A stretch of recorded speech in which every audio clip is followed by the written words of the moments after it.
السلام عليكم، اهلا بكم في قناه فن الكروشيه. النهارده ان شاء الله هنعمل مع بعض جراب للمصحف. طريقته سهله جدا. اول حاجه هتعمليها عشان خاطر تاخدي المقاسات بتاعتك، هتجيبي المصحف بتاعك. لو انت حابه برضو تعملي لي كتاب هتعمليه برضو مفيش مشكله، وهتعملي نفس المقاسات دي كده. هتيجي كده من هنا بالمزوره، هتقيسي من هنا الداير ده كله. هتمشي الداير بتاع المصحف كله كده من بره لحد هنا كده. شايفين كده؟ هتقيسي ده كله. وهتيجي بقى من هنا، هتيجي من نص المصحف ده كده من جوه. هتجيبيه برضو من هنا كده وايه وتشوفيه مقاسه قد ايه من هنا لهنا كده مثلا، لحد النص كده، عشان خاطر دوت الجزء اللي هيبقى جوه اللي جوه كده، عشان يقفل معاكي الجراب.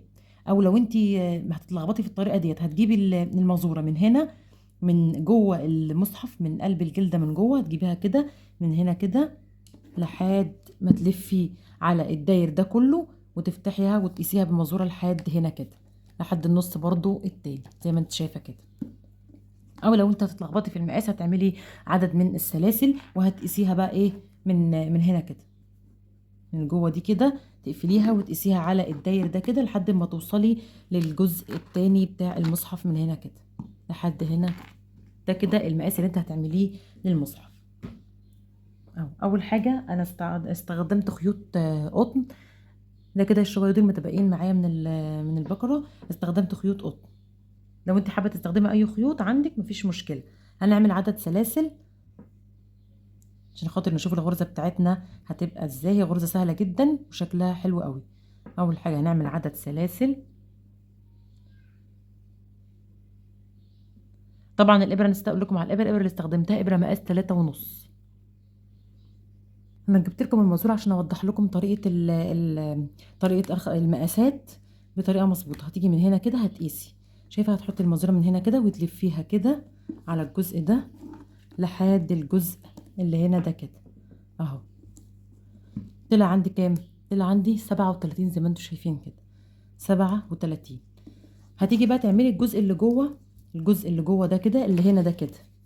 هتقيسيه عادي من بره. هتقيسي دي كده في حدود مثلا 9 سنتي، وكمان و9 سنتي كمان الجهة التانية. وهتجمعي بقى دول على بعض كلهم. لو انت هتتلخبطي في المقاس ده كده، يعتبر مقاس سهل اهو.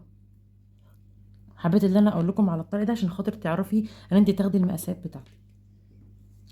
بس كده انا عملت بقى عدد سلاسل. طبعا انا هوريكم الغرزه على جزء صغير من السلاسل عشان خاطر ايه ما يبقاش الفيديو طويل معايا. فانا مثلا عملت عدد من السلاسل بالشكل ده كده. هنيجي بقى من هنا كده اهو زي ما انتم شايفين. هنسيب كام؟ هنسيب 1 2 3، وهنلف الخيط على الابره وهندخل في الرابعه. 1 2 3. في السلسله الرابعه هنعمل فيها 3 عمود بلف اهو. ده كده 1 2 3. كده انا عملت كام؟ 3 عمود بلف. والعمود ده طبعا بحسبه معاهم.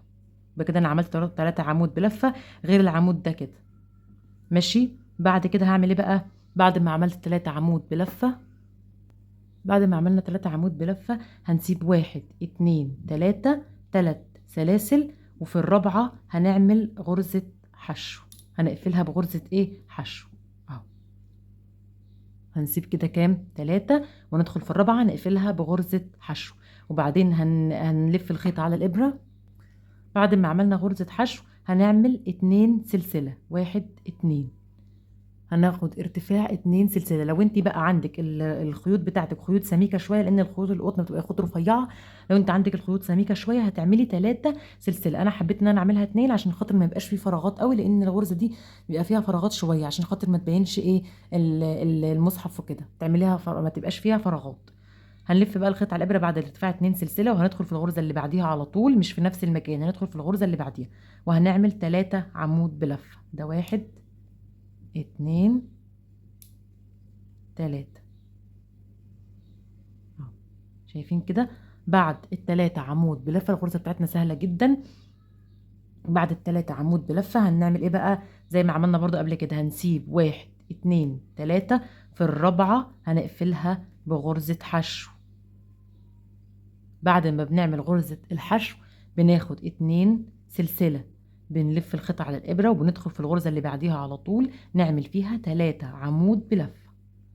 1 2 3 في نفس المكان، شايفين اهو 3 عمود بلفة. بعد كده هنسيب 3 سلاسل، 1 2 3. في الرابعة هنعمل غرزة حشو، وبعدين هناخد 2 سلسلة بعد غرزة الحشو، وهنلف الخيط على الإبرة وهنعمل في الغرزة اللي بعديها على طول 3 عمود بلف اهو. 1 2 3.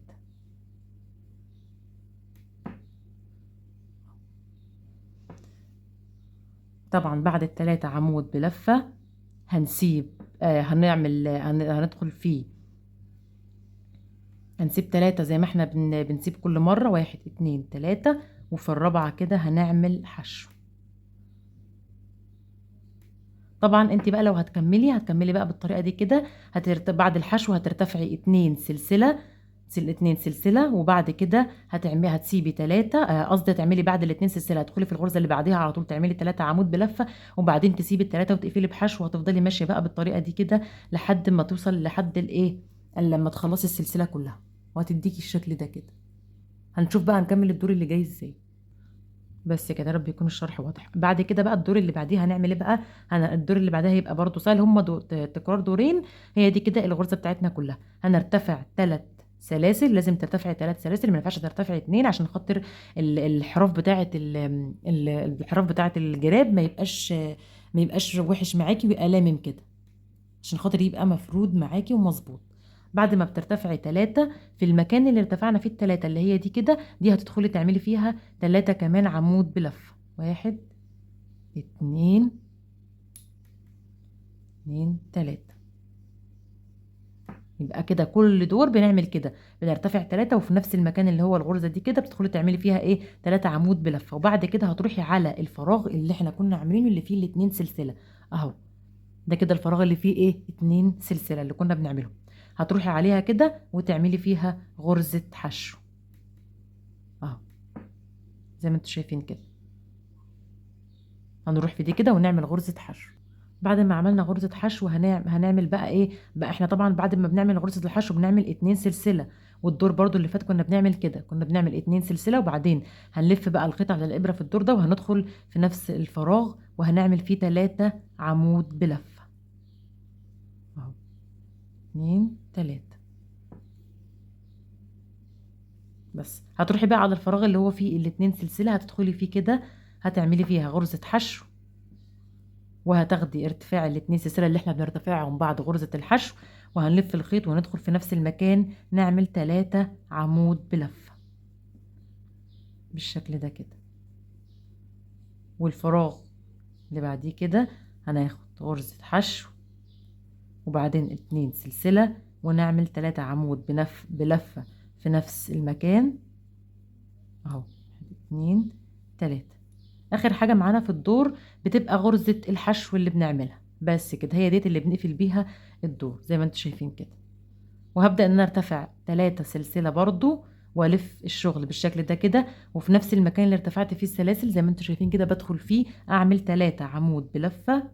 هعمل لكم الدور ده كمان عشان خاطر الغرزة تبقى واضحة اهو. 3 عمود بلفة. بعد ال3 عمود بلفة بروح طبعا على الفراغ اللي احنا كنا عاملين فيه ال2 سلسلة، بدخل بالإبرة بالشكل ده كده وبعمل غرزة حشو، وطبعا برتفع 2 سلسلة وبلف الخيط وبعمل في نفس المكان اللي فيه الفراغ 3 عمود بلفة اهو بالشكل ده كده. اروح بقى على الفراغ اللي بعديه اللي فيه ال2 سلسلة اعمل غرزة حشو، وبعدين 2 سلسلة والف الخيط واعمل 3 عمود بلفة في نفس المكان. ودي كده طريقة الغرزة بتاعتي، وهفضل ماشية بقى بالطريقة دي كده لحد ما توصل معايا بقى الكفر او الجراب للمصحف، لحد ما يوصل معايا للطول اللي انا حابة اعمله. وطبعا بتقيسي طبعا طول المصحف تعملي عليه الطول. وبعدين 2 سلسلة والف الخيط واعمل 3 عمود بلفة في نفس المكان، وتفضلي ماشيه بقى بالطريقه دي كده، وحاولي ان انت ايه ما تشديش ايدك عشان خاطر الغرز ما تبقاش مفرغه معاكي. في اخر حاجه خالص بنعملها غرزه الحشو، ولازم تكون معانا اخر حاجه في الدور غرزه الحشو. ده كده شكلها. هوريكم بقى، انا طبعا خلصتها كلها فهوريكم الشكل النهائي ليها. ده كده الشكل النهائي زي ما انتم شايفين. طبعا اول دور هو اللي بيرسم، هو اللي بيبقى صعب معاكي وبيرسم معاكي الشكل كله. بعد كده بقى لما بتكملي بقيه الادوار بتبقى طريقتها سهله جدا زي ما انت شايفه اهو. شايفين شكلها عامل ازاي؟ شكلها شيك قوي وطريقتها سهله جدا. بس كده. طبعا انا بعد ما عملتها انت بقى حاولي ان انت تزودي في عدد السلاسل.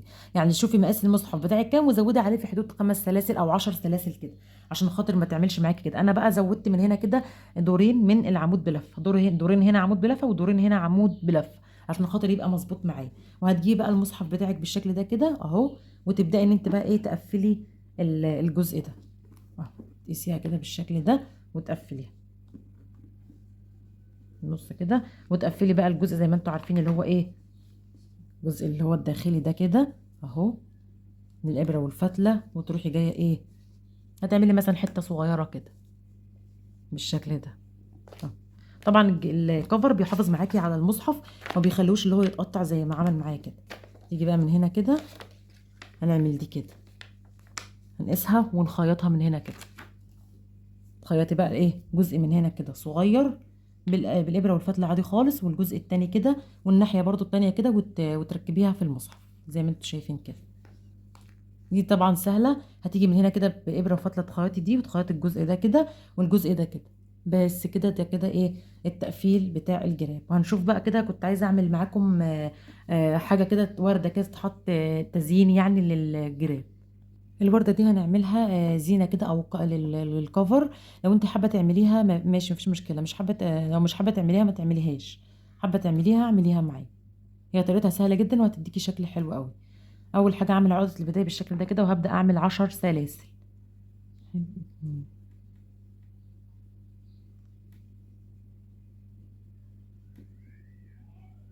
بعد ما عملت 10 سلاسل بالشكل ده كده، هدخل في اول سلسلة عملتها وهقفل فيها، وهقفلها بالشكل ده كده، اقفلها منزلقة كده. بس كده. بعد كده بقى هبدأ ان انا اعمل ايه بقى، هرتفع 4 سلاسل، 1 2 3 4. بعد ارتفاع ال4 سلاسل هلف لفتين على الابرة وادخل اعمل عمود بلفتين اهو.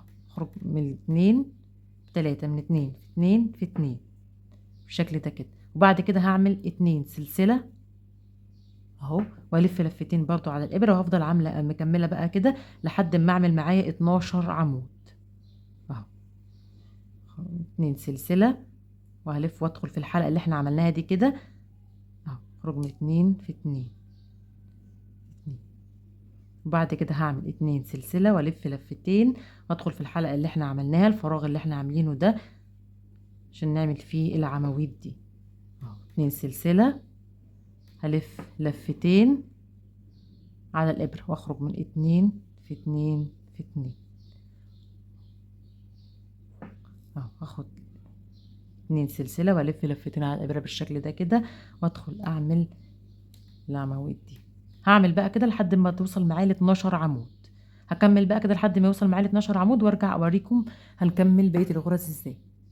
كده انا خلاص عملت 12 زي ما انتم شايفين كده. هاخد 2 سلسلة اهو، وهقفل بقى في اول ده العواميد اللي احنا كنا مرتفعينها، هقفل فيها كده بمنزلقة بالشكل ده كده اهو.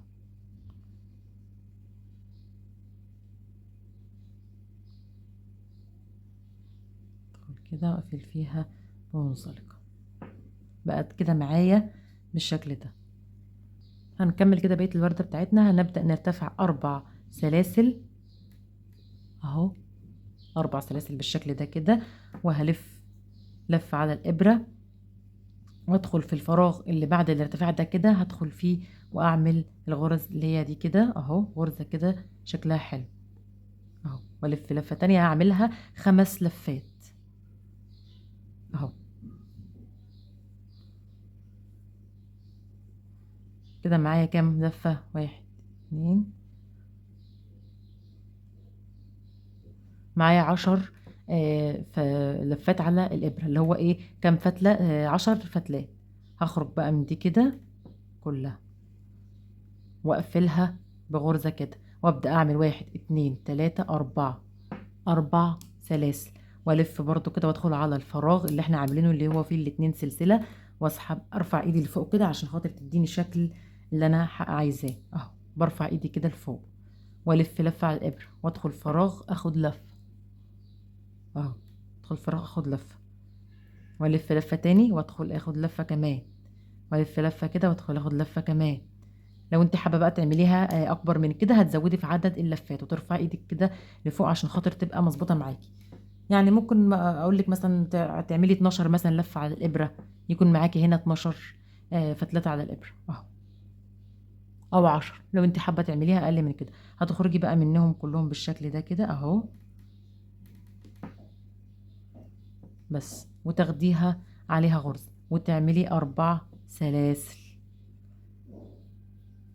مع سلاسل.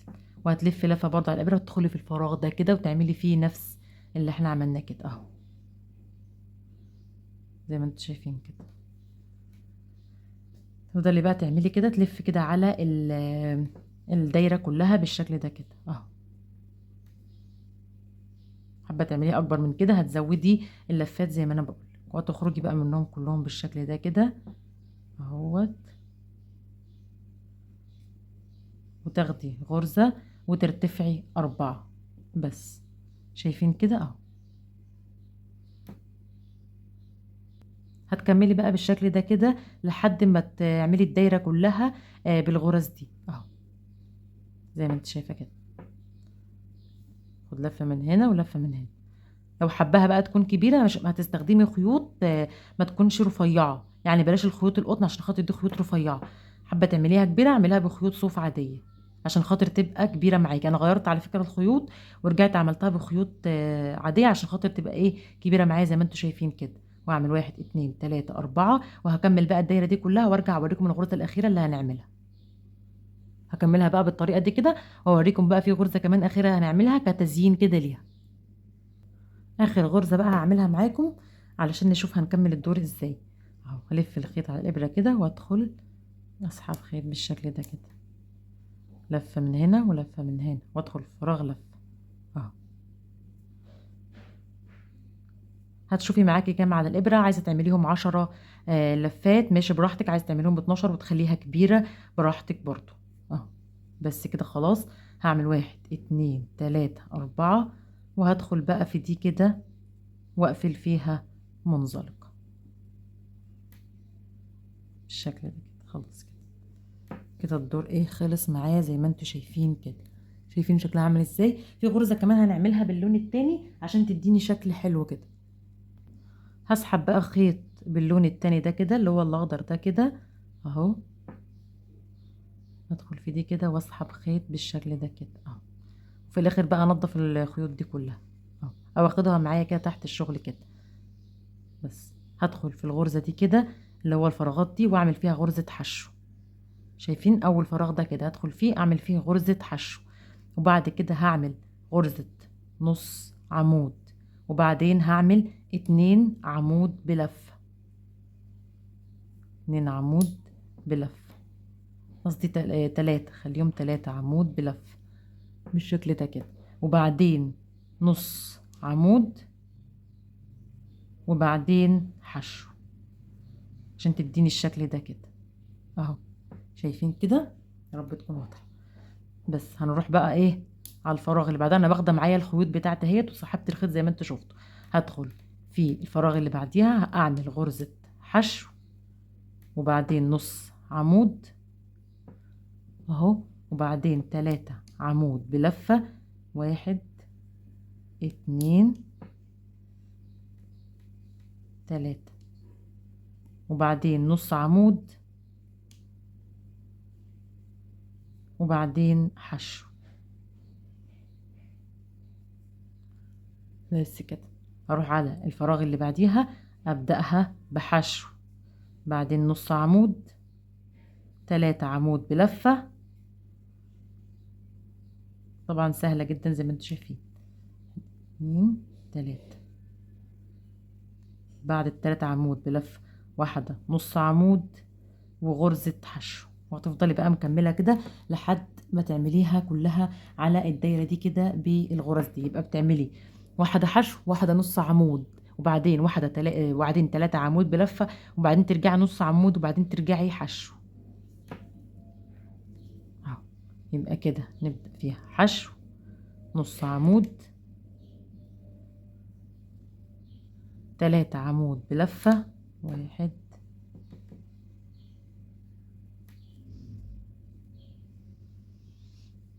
2 3،